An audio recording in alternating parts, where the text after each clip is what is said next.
জাতীয় দৈনিক পত্রিকাগুলোর প্রধান প্রধান সব শিরোনাম নিয়ে আলোকিত বাংলাদেশের প্রতিদিনের আয়োজন সংবাদ শিরোনামের পক্ষ থেকে আপনাদের সবাইকে স্বাগতম। আমি সিয়াম আহসান আছি আপনাদের সাথে। শুরুতেই আলোকিত বাংলাদেশের প্রধান সব শিরোনামগুলো দেখে নেওয়া যাক। ওষুধের দামে চিড়েচ্যাপ্টা রোগী, নির্ভয়ে ভোট দেওয়ার পরিবেশ নিশ্চিত করতে হবে, পুলিশ সপ্তাহ উদ্বোধনে ডক্টর মোহাম্মদ ইউনূস। বাংলাদেশ প্রতিদিন, এখনও তৎপর মালয়েশিয়া সিন্ডিকেট, আরও জটিল রোহিঙ্গা পরিস্থিতি, আইসিইউতে অর্থনীতি, সংকটের রাজনীতি।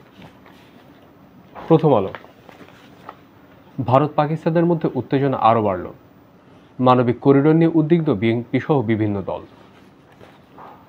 নয়া দিগন্ত, আইএমএফের কিস্তি না দিলে নিজেদের মতো বাজেট, অর্থ উপদেষ্টার কড়া বার্তা। পুলিশ সপ্তাহ উদ্বোধনকালে প্রধান উপদেষ্টা, 26শে জুনের মধ্যে নির্বাচন, পুলিশের রয়েছে গুরুত্বপূর্ণ ভূমিকা। আমার দেশ, উপাচার্যের সহায়তায় গুম, জঙ্গি নাটকে গ্রেফতার।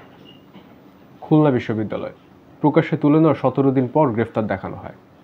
মন্তব্য প্রতিবেদন, অন্তর্বর্তী সরকারের উপদেষ্টা সহকারীদের সমাহার, বললেন মাহমুদুর আলম। দেশ ছেড়ে পালিয়েছেন খায়রুল হক। যুগান্তর, 3 বাহিনীর প্রধানের সঙ্গে মোদির বৈঠক, হামলার বদলা নিতে পূর্ণ স্বাধীনতা প্রদান। মানবিক করিডোর প্রসঙ্গে বিশ্লেষকদের অভিমত, সরকারের নীতিগত সিদ্ধান্ত পুনর্বিবেচনার তাগিদ। মানবজমিন, মানবিক করিডোর নিয়ে বিতর্ক, শিক্ষার্থী ও পিএসসির মাঝে ব্রিজ হয়ে সমস্যা সমাধানই ছিল লক্ষ্য। দৈনিক ইনকিলাব, অন্তর্বর্তী সরকারের সুস্পষ্ট বক্তব্য জানতে চায় দেশবাসী। করিডোর নিয়ে ধূম্রজাল, ব্যাংক খাত এখনও আস্থাহীনতায়, আইএমএফের সব শর্ত মেনে কোনো ঋণ নয়, বললেন ডক্টর সালাউদ্দিন আহমেদ। দৈনিক কালবেলা, ব্যান্ডউইথ আসছে চোরাই পথে, রাজস্ব হারাচ্ছে সরকার, রাজনৈতিক প্রভাবমুক্ত হতে চায় পুলিশ, খালেদা জিয়া ফিরতে পারেন 4 মে। দৈনিক আমাদের সময়, রাখাইনের জন্য মানবিক করিডোর, বাংলাদেশের সম্ভাব্য ঝুঁকিগুলো কি? অন্যায় করলে মানুষ ছুঁড়ে ফেলে দেবে, বললেন মির্জা ফখরুল। নির্ভয়ে ভোট দেওয়ার পরিবেশ করতে চায়, পুলিশ সপ্তাহের প্রধান উপদেষ্টা। রাখাইনে মানবিক করিডোর স্পর্শকাতর, ক্ষুব্ধ বিএনপি। দৈনিক ইত্তেফাক, সব শর্ত মেনে আইএমএফের ঋণ নেওয়া হবে না, বললেন অর্থ উপদেষ্টা। হামলার জবাব দিতে সশস্ত্র বাহিনীকে পূর্ণ স্বাধীনতা দিলেন মোদি। সমকাল, সিদ্ধান্ত অটল থাকতে পারছে না পিএসসির 7 মাস, ছুটির বদলে 1 মাসের ভাতা চায় পুলিশ, ঐক্য গড়ছে ইসলামিক দলগুলো। দৈনিক যায় দিন, কানাডার নির্বাচনে মার্ক কার্নির জয়, স্থানীয় সরকার নির্বাচনের দাবি জোরালো হচ্ছে। কালের কণ্ঠ, আবারও সক্রিয় স্বপন আমিন চক্র, মালয়েশিয়ায় জনশক্তি রপ্তানিতে জালিয়াতি, হয়রানি ও প্রতারণার বিরুদ্ধে সরকারকে শক্ত হতে হবে।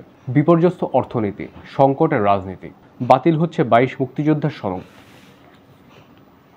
দেশ রূপান্তর, মানবিক করিডোর নিয়ে শঙ্কা ও উদ্বেগ, রোহিঙ্গা সংকটে নতুন মোড়, কঠিন চ্যালেঞ্জের দেশ, বিএনপির সঙ্গে আওয়ামী লীগের তুলনা চলে না।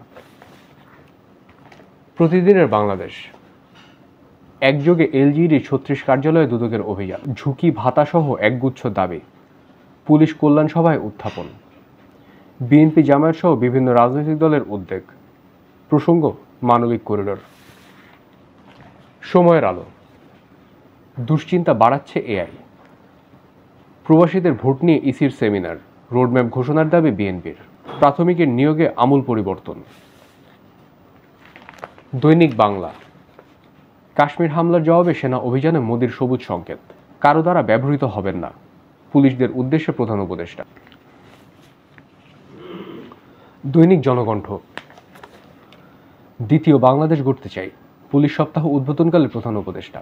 আইএমএফের সব শর্ত মেনে ঋণ নিতে চাই না, বললেন অর্থ উপদেষ্টা। জেদ্দা পৌঁছেছে বিমানের প্রথম হজ ফ্লাইট, ভারতের হামলার আশঙ্কায় পাকিস্তানের প্রস্তুতি। দর্শক, এই ছিল আজকের জাতীয় পত্রিকাগুলোর প্রধান সব সংবাদ শিরোনাম। দেশ বিদেশ থেকে দৈনিক সব খবর পেতে আলোকিত বাংলাদেশের সাথেই থাকুন। দেখা হবে আগামীকাল। সে পর্যন্ত ভালো থাকুন, সুস্থ থাকুন। সবাইকে ধন্যবাদ। আল্লাহ হাফেজ।